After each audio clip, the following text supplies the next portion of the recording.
si Mike. Kumakain ng gulay, lunchtime. Di ba? Galing-galing kumain ni Mike ng gulay. Oh. Di ba, di? Kumakain niya.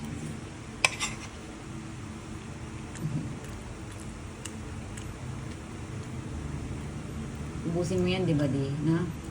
Ubusin niya yung gulay eh. Ubusin yung gulay mo dyan. Lagay mo sa plato mo. Okay.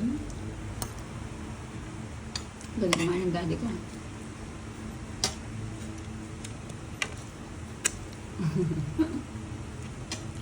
Sabi mo lunchtime.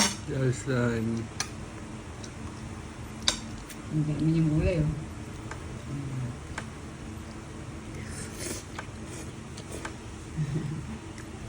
Maguluto na di.